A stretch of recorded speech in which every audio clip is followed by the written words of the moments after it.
The sky split open with fury as a shadow plummeted from the heavens. It spun, twisted, and screamed without a sound until the earth itself trembled from the impact. Dust rose high. The animals who had gathered below stood frozen, their eyes wide, their hearts stunned. There, in the center of the crater, lay the tortoise, his once smooth, shining shell now broken into 1,000 jagged lines. No cry escaped his lips. No plea reached the air. Only silence and the undeniable truth. The proud had fallen. But how? How did a creature so clever, so cunning, rise so high above the earth, only to crash into pieces before those who once admired him? The answer was not carved in stone. It was carved in his cracked shell. The tortoise was no ordinary creature. He was not the fastest, nor the strongest, nor the most graceful among the animals. Yet he was noticed. Always noticed. His wit was sharp, his tongue even sharper. Where others labored, he spoke. Where others earned, he schemed. Still, even the clever must eat. And when famine touched the earth, the tortoise, like all the animals, felt hunger clawing at his insides. Grass turned to dust, fruit shriveled before ripening, the rivers grew thin, whispering instead of roaring. It was in this emptiness, when stomachs growled and spirits weakened, that whispers drifted through the land. The sky gods were preparing a feast beyond imagination. Golden grains, steaming yam, rivers of palm wine, fruits that never spoiled, meats tender as dreams. But only those invited could ascend, only those worthy. The tortoise, with his thin frame and hungry eyes, was not among the chosen, and that, to him, was the greatest insult of all. Once the tortoise had lived in quiet humility. His shell was smooth and unbroken, his eyes calm and watchful. He was not born greedy.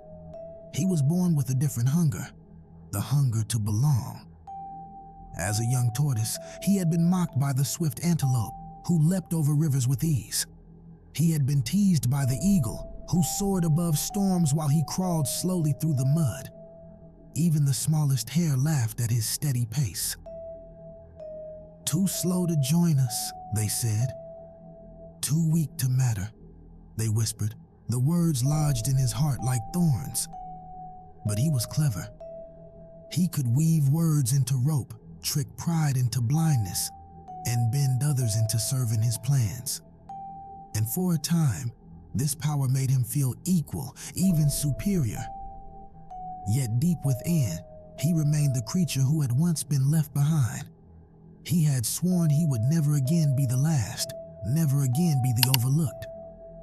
So when famine struck, and when the sky gods sent their call to only a chosen few, the old wounds returned. And the tortoise, silent on the outside but burning within, vowed that he would not be excluded. He would rise, even if it meant rising on lies. When the day of the feast arrived, the chosen animals gathered. Birds preened their feathers, their wings ready to climb the skies. The antelope stamped his hooves, eager for the ascent. Even the monkey swung impatiently from branch to branch. The tortoise watched from a distance, his shell dull with hunger, his stomach hollow. He walked slowly toward them, each step deliberate, each eye narrowed with intent.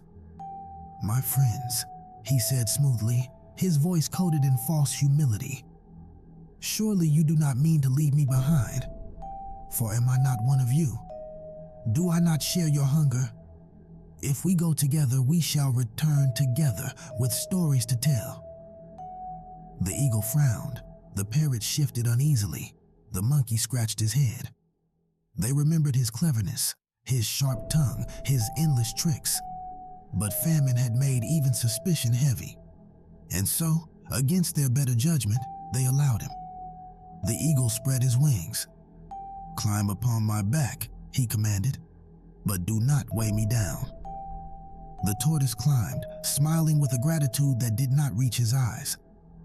The journey upward was breathtaking, clouds wrapped around them like silken veils. The air thin, sharp and cold, yet filled with the scent of sweetness drifting from the heavens above. The tortoise, though shivering, smiled wider. He whispered quietly, almost reverently, as though speaking to himself. "The earth has always mocked me, but today I dine with gods." The eagle did not reply. None of the animals did.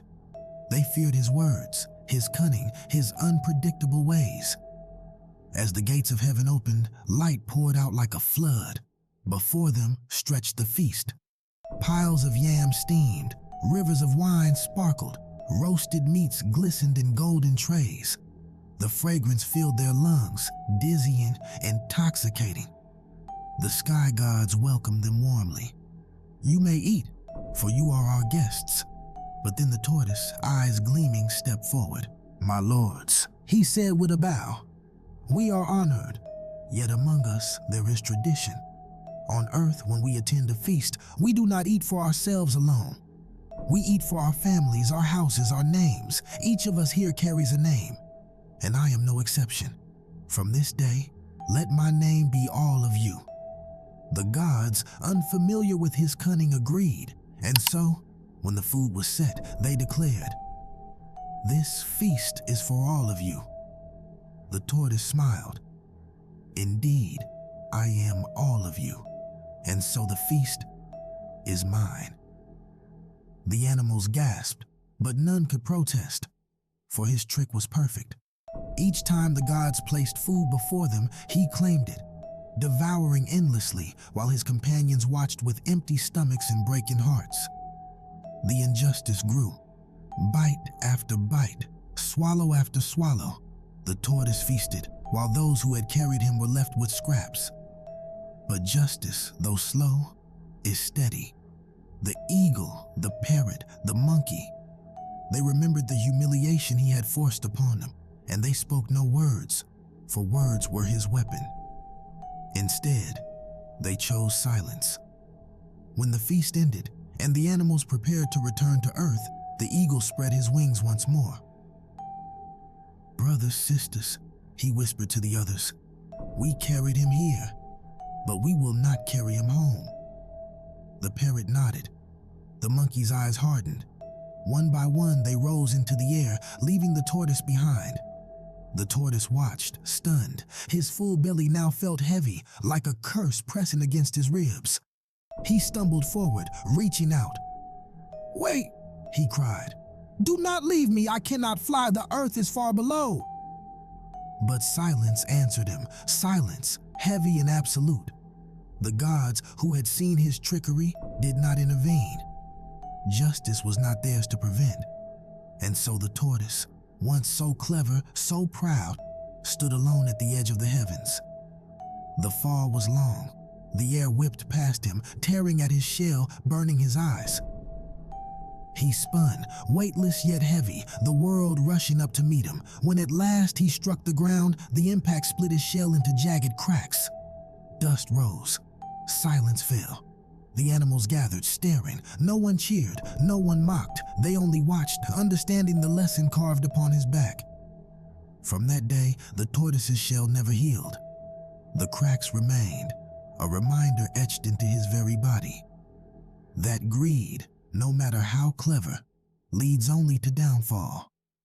And so the story spread, from village to village, from parent to child.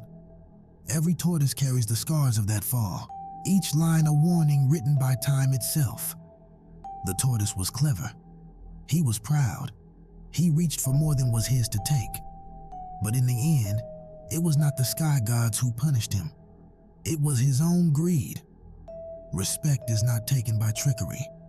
Honor is not won by deceit. And those who rise on lies will fall upon their own weight. So the next time you see a tortoise, look closely at his shell. Each crack is not weakness, it is history. It is a truth whispered by the earth. Silent dignity lasts longer than greedy pride. Now I ask you, where are you watching from today? And what do you see in the cracks of the tortoise's shell? Share your thoughts below. And if you want more stories that honor silent lessons, remember to subscribe.